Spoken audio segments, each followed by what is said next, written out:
따라해 보겠습니다.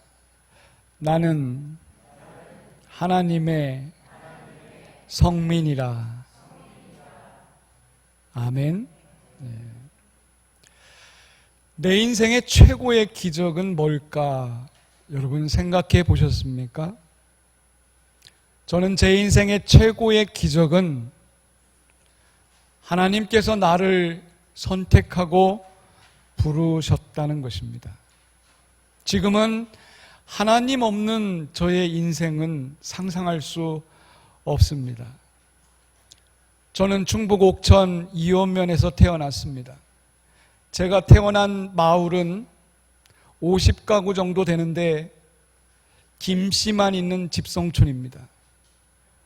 제가 어릴 때 기억으로 박씨는 저희 집 한 집뿐이었습니다. 그래서 어쩌면 김씨들이 잔치를 하면 박씨 집안은 외롭게 자란 기억이 납니다.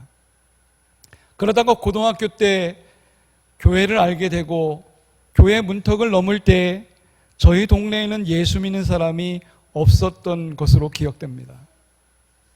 그런데 점점 한두 집 생겨났는데 이제 동네 초상이 나면 제가 집안을 대표해서 마을에 갔다 올 때마다 감동을 받습니다. 기독교 장례식을 치르는 가정들이 많이 늘었고 또 어느 때는 돌아가신 분이 예수 믿고 돌아갔다는 그런 소식을 접하고 돌아올 때 뭉클합니다. 제가 20대 초반에 고향교회를 떠나오기 전까지 저는 마을을 위해서 무척 많은 기도를 했습니다. 이 마을이 언젠가는 구원되게 해주십시오라는 기도를 무진장 많이 했던 기억이 납니다. 그 후로는 떠나와서 기도를 안 했지만 30년이 지난 지금 마을에 돌아가면 많은 가정들이 예수님을 영접한 것을 보면서 굉장히 흐뭇한 마음이 듭니다. 다 하나님이 하신 것입니다. 오늘 말씀 7절 말씀에 보면 하나님이 한 민족을 선택할 때 그 수요를 보지 않는다, 숫자를 보지 않는다. 오히려 모든 민족 중에서 가장 적은 민족을 하나님이 선택한다라고 이렇게 말씀하십니다. 1884년 한국에 처음 선교사들이 들어왔을 때 우리 민족은 세계 민족 중에서 참 보잘것없는 초라한 민족이었습니다. 그런데 보십시오. 지금 선진 국가들 중에서 경제나 인구수에 비교할 때 선교사를 가장 많이 파송한 나라는 1위가 한국입니다. 엄청난 은혜를 하나님이 우리에게 주셨습니다. 고린도전서 1장 26절에 보면 형제들아 너희의 부르심을 보라. 육체를 따라 지혜로운 자가 많지 아니하고 능한 자가 많지 아니하며 문벌 좋은 자가 많지 아니하도다. 하나님은 세상에 미련한 것들을, 세상에 약한 것들을, 세상에 천한 것들을, 세상에 멸시받는 것들, 없는 것들을 선택하셨다라고 말씀하십니다. 아멘. 하나님의 절대적인 선택입니다. 왜 이렇게 하나님이 그렇게 없고 천하고 미련한 것들을 선택하셨습니까? 그 이유는 오늘 8절 말씀에 간단합니다. 너희를 사랑하심으로 말미암아. 할렐루야. 그리고 조상들에게 맹세하신 것을 지키게 하심으로 말미암아. 약속 때문에 그렇게 하셨다는 겁니다. 하나님의 약속과 하나님의 사랑 때문에 권능의 손으로 너희를 이렇게 인도해 내셨다. 압제받는 세상에서 너희를 건지셨다. 이렇게 하나님이 표현하셨습니다. 우리는 이 말씀을 믿습니다. 얼마나 크신 하나님의 은혜입니까? 내가 잘난 것도 없습니다. 내가 한 것도 없습니다. 내가 가진 것도 없습니다. 나는 부족하고 연약하지만 하나님의 전적인 은혜로 나와 여러분이 이 성전에 머무르게 된 줄로 믿습니다. 이것이 하나님의 은혜인 것입니다. 사랑하는 성도 여러분, 우리는 예수님을 영접하는 순간부터 그리스도인이 되었습니다. 그리스도인은 누굽니까? 예수님을 영접하고 말씀대로 살아가겠다고 하는 사람들이 그리스도인입니다. 그렇다면 그리스도인의 정체성은 무엇에서 나타납니까? 말씀대로 살아가는 것에서 나타납니다. 그러나 지금 코로나19를 경험하면서 우리의 삶은 확 바꿔놨습니다. 심지어는 우리 신앙생활까지 지금 시험에 들고 있습니다. 무엇보다도 내 신앙의 정체성이 흔들리면 안 됩니다. 여러분 기억하십시오. 코로나19보다 더한 것이 있습니다. 오늘 두 가지를 여러분들과 함께 나눌 텐데요. 한 가지는 밈이라는 현상입니다. 밈이라는 현상이 우리 사회에 지금 퍼져 있습니다. 또 한 가지는 제 다음 세대가 돌아오는데 A세대라고 하는 새로운 세대가 온다는 것입니다. 이 두 가지는 우리 신앙의 정체성을 마구 흔들 수가 있습니다. 코로나 때문에도 정신없는데 지금 우리 사회는 밈의 영향을 굉장히 받고 있다는 것입니다. 1600년들의 파스칼이라고 하는 사람은 인간은 생각하는 갈대라고 그렇게 말했습니다. 파스칼은 인간만이 생각하는 존재라고 그렇게 주장했던 것입니다. 그러나 보십시오. 여러분 현대과학은 인간만이 생각하는 존재가 아니다라고 말합니다. 예를 들면 이렇습니다. 인공지능과 사람이 바둑을 둡니다.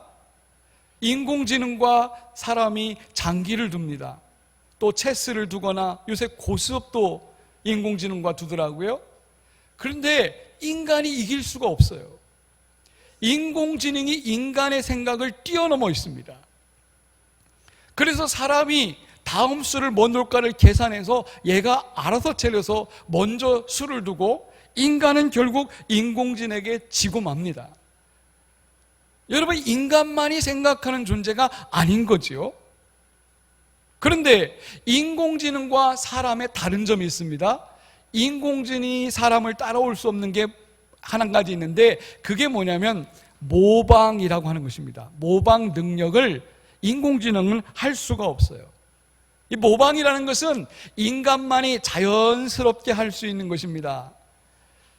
예를 들면 그런 겁니다. 어린 아이에게요. 지금 갓난아이 우리 영광이 앞에 여러분들 가서 이렇게 웃으면서 고개를 갈래갈래 흔들고 또 이렇게 손짓 발짓 해보세요. 그러면요 영광이가 그대로 그걸 받아서 웃고 손짓하고 자기가 따라합니다. 모방을 해요 아이들이. 이게 자연스럽습니다. 그런데 인간 아닌 다른 동물들에게 해보십시오. 여러분 개나 고양이 앞에 가가지고 싹 웃어보세요. 그러면요 둘 중에 하나예요. 개가 짖든지 아니면 개가 쌩까든지 이 둘 중에 하나입니다. 동물들은 그대로 따라하지 못합니다. 인간을 그대로 모방하지 못해요. 그래서 동물들은 그냥 자기들이 하고 싶은 대로 움직여 갑니다. 그런데 자연스럽게 모방하는 것은 인간밖에 할 수 없다라는 거죠. 그런데 이 모방은 바이러스처럼 전염력이 굉장히 빠릅니다. 누군가에게서 그걸 받으면 다른 사람에게 그대로 가서 합니다. 그래서 모방은 순식간에 번져가는 거예요. 그 모방이라는 것은 행동만이 아닙니다. 어떤 발상, 이 생각, 지침, 행동, 정보 이런 것을 전부 다 우리 인간은 모방합니다. 모방을 통해서 이렇게 전달되는 그 무엇을 가리켜서 밈이라고 하는 용어가 생겨난 것입니다. 1976년에 리처드 토킨슨이라는 사람이 처음 사용한 이 밈이라는 단어는 지금 영국의 옥스퍼드 영어 사전에 등재되어 있을 정도로 여러분 검색만 쳐도 밈을 치면 다 나와 있습니다. 그런데 이 밈이 확산되는 것이 가장 강력한 집단이 어디냐면 종교라는 것이 확연하게 드러났습니다. 종교 집단은 이 미매 현상이 급속도로 번져나갑니다. 자기가 믿는 신이나 넷에 대한 믿음이 아주 강력한 영향력을 가지고 사람과 사람 사이에 계속 번져나가는데, 우리 바이러스는 침이나 입이, 코 이런 걸 통해서 들어오지만 이 밈 현상은 우리 뇌를 통해서 뇌에게 전달된다는 것입니다. 굉장히 급속도로 번져나가는 겁니다. 그래서 밈이라는 것을 다른 말로 표현하면 정신 바이러스, 정신 전염 이렇게 말합니다. 그러면 정신 바이러스에 걸려버리면 이게 좋은 거면 괜찮은데 위험하거나 유해한 것이 돼버리면 문제가 되는 것입니다. 예를 들면 잘못된 종교에 빠져들면요, 그들의 목소리도 흉내내고 행동도 흉내내고 생활 패턴도 그렇게 갑니다. 오늘날 신천지나 그런 집단들이 그런 거 아닙니까? 잘못된 밈 현상에 걸린 겁니다. 그래서 빠져나오지를 못하는 겁니다. 그 영향력에서 벗어날 수가 없는 거지요. 여러분, 그래서 밈의 영향력은 두려운 것이 될 수가 있습니다. 자기 정체성을 잃어버리고 존재의 의의를 완전히 근본적으로 완전히 바꿔놓습니다. 그렇기 때문에 밈의 영향력은 굉장히 무서운 거예요. 제가 예를 들어 볼까요? 코페르니쿠스나 갈릴레오 이전 사람들은 모든 것이 지구 중심으로 돌아간다고 그랬어요. 인간 중심으로 돌아간다고 그랬어요. 그런데 그것은 가짜였습니다. 잘못된 진실이 아닌 거짓이었습니다. 그런데 모든 세상 사람들은 그렇게 믿었어요. 갈릴레오 이후에 지구가 우주의 중심이 아니고 지구는 가장 작은 볼품없는 행성에 불과하다, 이 설이 나왔을 때 사람들을 완전히 뒤집혔습니다. 또 한 가지, 여러분 140년 전에 다윈이라는 사람이 진화론을 얘기했습니다. 인간은 창조된 것이 아니라 한 개체로부터 계속 진화된 것이다. 이 설이 오늘날 우리가 믿고 있는 성경의 창조론을 완전히 흔들어 놓고 있습니다. 이것은 전 세계적으로 번진 밈의 현상입니다. 여러분, 더 쉽게 제가 얘기해 볼까요? 생일 축하합니다. 이 노래는요, 우리나라만 있는 게 아니잖아요. 어느 나라든지 전부 다 있습니다. 수억 명들이 이 노래를 부릅니다. 그런데 이거 학교에서 배운 적도 없어요. 그런데 쉽게 누구나 그냥 현상에 따라갑니다. 이걸 밈 현상이라고 하는 것입니다. 그러면 여러분, 지금 이렇게 위기의 시대, 위협의 시대가 되면 사람들은 나도 주관을 갖지 못하고 내 정체성도 지키지 못하고 사람들의 밈 현상에 그냥 딸려간다는 겁니다. 이게 위험한 거예요. 두 번째 현상은 앞으로 10년 안에 새로운 세대가 지금 등장한다는 겁니다. 이 세대는 인공지능과 가상현실을 그대로 받아들이는 세대가 온다는 겁니다. 여러분, 지금 이 꼬마 아이들도 있는데 얘네들은 이게 익숙해집니다. 그런데 10년 후에 태어날 아이들은요, 태어날 때부터 인공지능과 가상현실과 같이 태어나는 겁니다. 우리하고는 완전히 사고방식이 다른 거죠. 미래학자인 최윤식 박사가 한국교회 미래 실현이라는 책을 썼습니다. 이 책이 최근에 나왔는데, 이 책에 보니까 10년 후가 되면 우리 이 시대의 사람들의 이런 모습이 아니고 새로운 미래 세대가 올 것이다. 이건 전 세계적으로 그렇게 올 것이다. 여러분, 우리가 시대를 구분할 때 라디오 세대, TV 세대, 인터넷 포탈 세대, 그리고 스마트폰 세대가 이렇게 나눕니다. 지금은 스마트폰 시대입니다. 그래서 모든 것이 SNS를 통해서 공유하고 나누고 그런 시대입니다. 이거를 Z세대라고 합니다. 이 Z세대는요, 스마트폰이 하루 종일 없으면 막 답답해하고 견딜 수가 없어요. 여러분, 전화기 한번 놓고 가보세요. 얼마나 불편하고 살기가 힘든데. 제가 일부 예배 때 한 학생에게 물었어요. 하루에 스마트폰 몇 시간에? 보통 4시간 이상 한대요. 그것만 여러분, 거기에서 모든 정보를 얻고 얻은 정보를 현실로 가져와서 사용하는 겁니다. 요즘 세대들은 그렇게 하는 거예요. 여기 학부모님들 많이 계시는데 아이들이 스마트폰만 본다고 뭐라고 할 이유가 하나도 없습니다. 게임을 하던 정보를 보던 공부를 하던 스마트폰으로 모든 걸 다 하는 겁니다. 게임 시간 줄이는 것은 세대가 벌써 다르기 때문에 그렇게 말하는 겁니다. 학생들은요, 그걸 통해서 모든 걸 할 수 있는 거예요. 그런데 부모 세대들은 그거를 억지로 배웠기 때문에, 강제로 배웠기 때문에 내가 안 했으니까 너도 하지 말자, 이거는 잘못된 겁니다. 지금 세대들도요, 모든 것을 전부 다 스마트폰으로 할 수밖에 없어요. 기존의 세대들은 가상현실 아니면 오프라인과 온라인이 분명히 구분됩니다. 그래서 온라인의 삶, 오프라인 삶을 이렇게 떨어놓고 생각하는데, 지금 여기 앉아있는 학생들도요, 이런 개념이 없어요. 이게 무너져 있습니다. 예를 들면 지금 여기서 만났으면 집에 돌아가서는 문자하고 채팅하고 다시 합니다. 온라인으로 들어가서 하는 거예요. 끊임없이 그 속에서 살아가는 겁니다. 지금도 그런데 앞으로 10년이면 A세대가 오는데, A세대는 말 그대로 인공지능과 가상현실과 함께 태어나는 아이들을 말합니다. 이걸 A세대라고 그래요. 이들은요, 현실보다 가상현실을 더 사랑한대요. 현실보다 가상현실을 더 좋아해서 인공지능과 대화하고 가상현실을 들어가게 해서 새로운 안경을 낀대요. 그리고 가상 속에서 행복을 찾는다는 겁니다. 여러분, 우리 기존 세대와 완전히 충돌하겠죠? 그때가 되면, 그때 태어난 아이들은 뇌가 3개라는 겁니다. 뇌가 3개. 우리는 지금 머리로만 생각하는데, 앞으로 태어날 아이들은 뇌가 3개인데 생물학적인 뇌가 하나 있고 인공지능 뇌를 갖고 다니고, 또 한 가지는 클라우드 뇌라는 게 있습니다. 서로 연결돼 가지고 정보를 다 흡수하는 겁니다. 그러니까 여러분, 뇌가 3개면 얼마나 빠르겠습니까?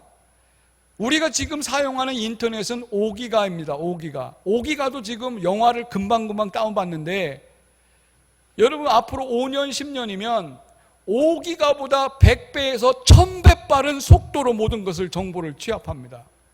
무진장이 빠른 세대가 오는 거예요. 지금 암 진단하려면요, 병원에 가서 며칠을 걸립니다. 그런데 10년만 있어 보십시오. 여러분, 그때가 되면 암은 몇 초에 바로 진단 결과가 다 나옵니다. 이런 세대가 되는 것입니다.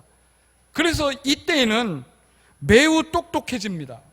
아이들이 태어날수록 똑똑해져요. 인공지능에서 뇌를 사용하기 때문에. 그리고 모든 것을 아이들은 다 기억합니다. 잊어버리지 않아요. 내가 기억 못하면 다른 놈들이 다 기억해줘가지고 나에게 주는 겁니다. 그리고 모든 것과 연결되어 있습니다. 그때는 언어의 장벽도 사라집니다. 내가 말하면 알아서 통역하고 번역해주고 다 합니다. 그때가 되면 엄청난 속도로 모든 것이 움직입니다.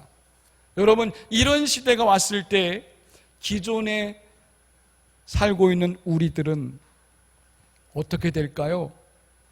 그동안 우리가 갖고 있는 세계관과 라이프 스타일이 있는데, 이런 것들이 새로운 세대와 충돌을 일으키게 됩니다. 반드시 충돌이 일어나요. 지금 집에서도 스마트폰 한다 안 한다 애들과 막 싸우고 하는 부모들 보십시오. 세대 충돌이 일어나는 겁니다. 왜 그런 충돌이 일어날까요? 우리가 그것을 이해하지 못하기 때문에 그렇습니다. 그렇다면 여러분, 밈이 주는 영향력과 새로운 세대가 오는 이런 상황에서 우리의 정체성을 흔들리지 않게 하려면 어떻게 해야 될까요? 굉장히 두려운 세대가 올 것입니다. 이런 변화의 물결 속에서 우리는 신앙을 어떻게 지켜가야 될 건가?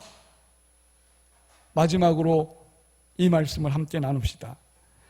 하나님께서 이스라엘 백성이 가나안이라는 새로운 땅과 새로운 공간, 새로운 시간으로 옮겨갈 때에 새로운 시대에서는 이렇게 살아라.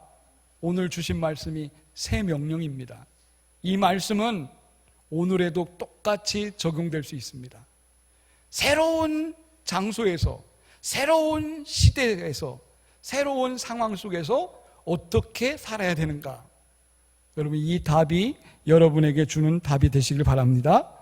9절 말씀에 보니까 그런즉 너는 알라 그랬습니다. 뭘 알으라는 겁니까? 내 하나님 여호와는 하나님이시요 신실하신 하나님이시라.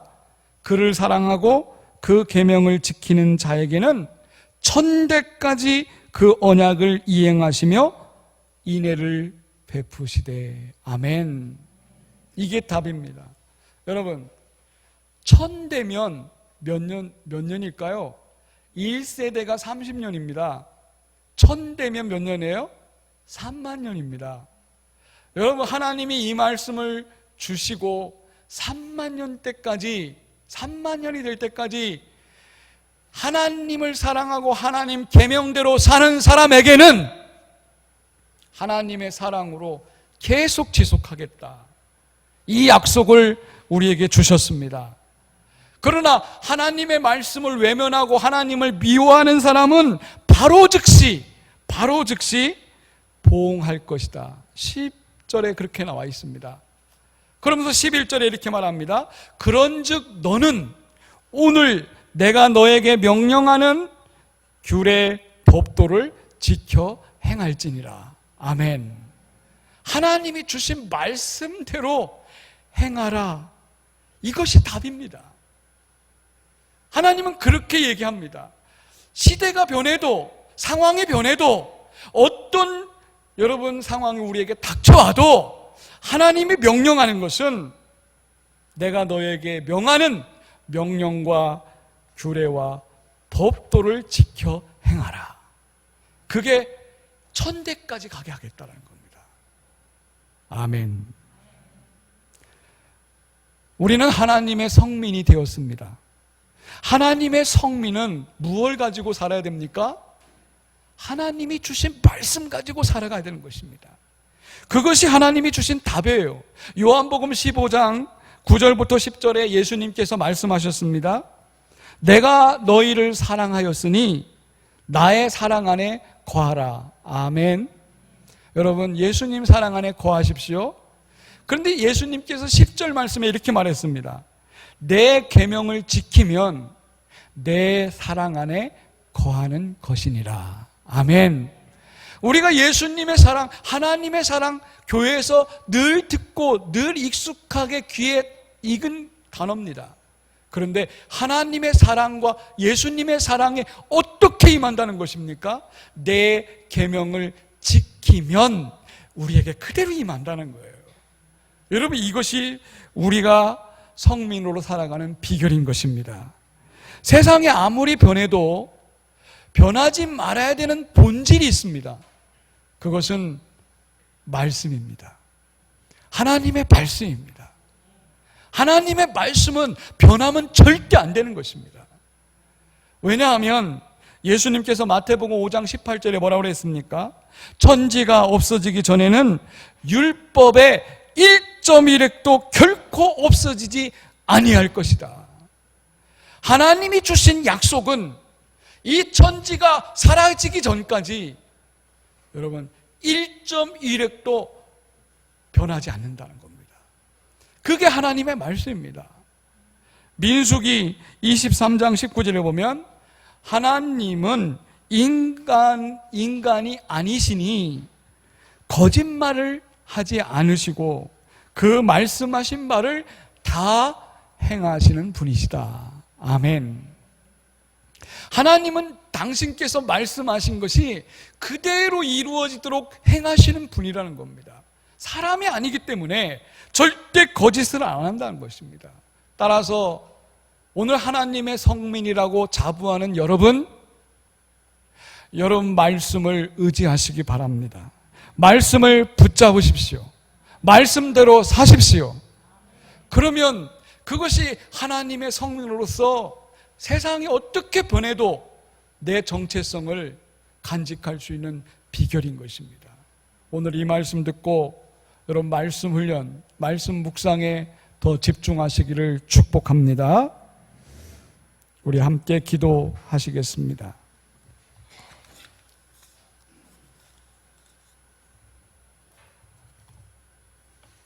세상은 급변하고 있습니다.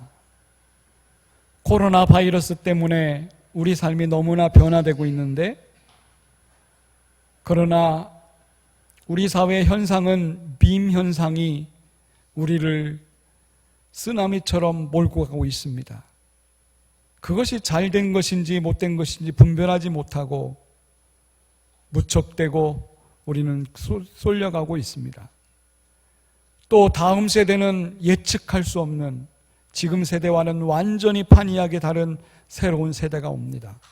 그럴 때에 우리가 지켜야 될 정체성, 하나님의 성민으로서 지켜야 될 정체성, 여러분 이것을 위해서 몸부림치면서 말씀 의지하시기를 축복합니다. 우리 함께 기도합시다. 하나님, 제가 말씀대로 살아감으로 든든히 서갈 수 있도록, 흔들리지 않고 하나님의 성민의 정체성을 지킬 수 있도록 도와주십시오. 다 같이 기도하겠습니다.